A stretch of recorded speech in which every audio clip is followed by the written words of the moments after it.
Bon, on teste pas tout. Moi, c'est vrai, quand j'ai démarré dans ce métier, je testais les couleurs, je testais...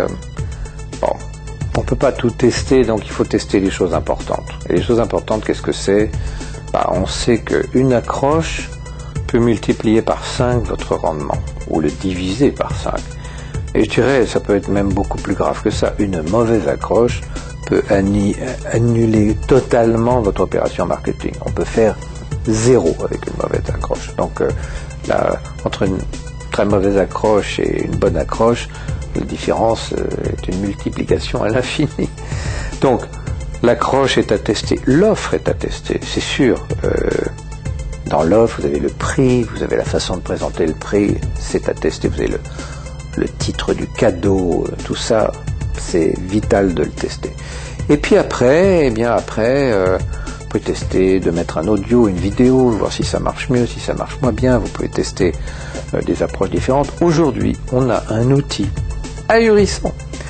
Un outil qui coûtait avant des fortunes et qui est gratuit et qui s'appelle Google Analytics.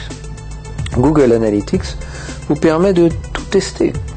C'est ahurissant. On peut tout savoir du comportement de la personne qui arrive sur une page et jusqu'à la commande. Entre Google Analytics, Google AdWords, quand on prend la peine de faire, je ne sais plus comment ils appellent ça, c'est on fait tourner les annonces. Parce que si on laisse l'option par défaut, Google, si on a, mettons, 10 annonces, Google AdWords, Google va choisir celle qui lui rapporte le plus à lui, alors que vous, ce que vous voulez, c'est pouvoir comparer vos 10 annonces les unes avec les autres. Donc il faut que un coup ce soit une, un coup ce soit l'autre, un coup ce soit la troisième, et ainsi de suite. De façon à voir quelle est celle qui marche le mieux. Bon, avec Google AdWords, tester une accroche, ça se fait dans la demi-journée. Jamais au monde on a pu faire ça. Moi, je testais des accroches dans des délais très courts, quelquefois la semaine, en faisant des choses à la main, en mettant un timbre urgent. Mais je n'ai jamais rêvé qu'un jour il soit possible de tester dans la journée une accroche. Alors, effectivement, on teste. Et alors, le test, c'est une des grandes clés du succès. Et j'ai la surprise de voir des gens qui ne font pas de test. J'essaie de comprendre qu'est-ce qui se passe dans la tête de quelqu'un qui n'a pas la curiosité de faire un test. Alors la première chose, c'est triste à dire, mais je pense que c'est un problème d'amour-propre. Beaucoup de personnes pensent avoir raison. On pense tous en fait avoir raison, et on aime avoir raison. Or, si on fait des tests, on s'expose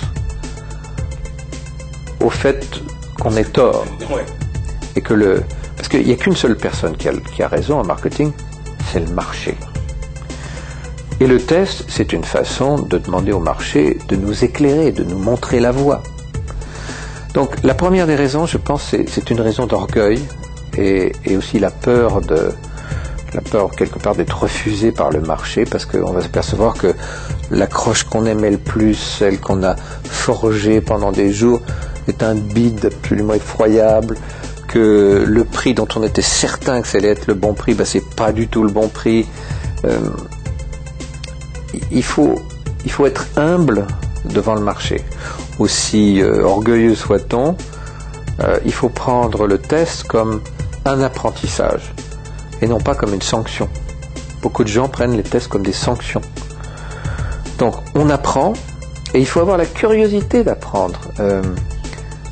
Là aussi, c'est un des traits que je retrouve souvent. Les gens pensent qu'une fois qu'on sait, ça y est, c'est fini. On a fait ses études, on a passé ses diplômes, on est tranquille pour le restant de ses jours. Eh bien, j'ai une très mauvaise nouvelle pour vous. On n'est jamais tranquille pour le restant de ses jours. On apprend tous les jours et on apprend encore sur son lit de mort. Et apprendre est le but de la vie. Et les tests sont un des meilleurs moyens d'apprendre. Donc le test, il faut prendre ça comme un jeu. Il ne faut pas y investir tout son ego. Et à ce moment-là, ça devient vraiment quelque chose de passionnant. Moi, je préfère faire un test qu'acheter un billet de loto ou de parier sur un cheval. Pourquoi? D'abord parce que c'est un défi que je me lance à moi-même, donc c'est intéressant. Et les résultats financiers sont souvent, en tout cas sur quelques années, largement supérieurs au fait de jouer au loto ou de parier sur un cheval, ou d'aller dépenser de l'argent au casino.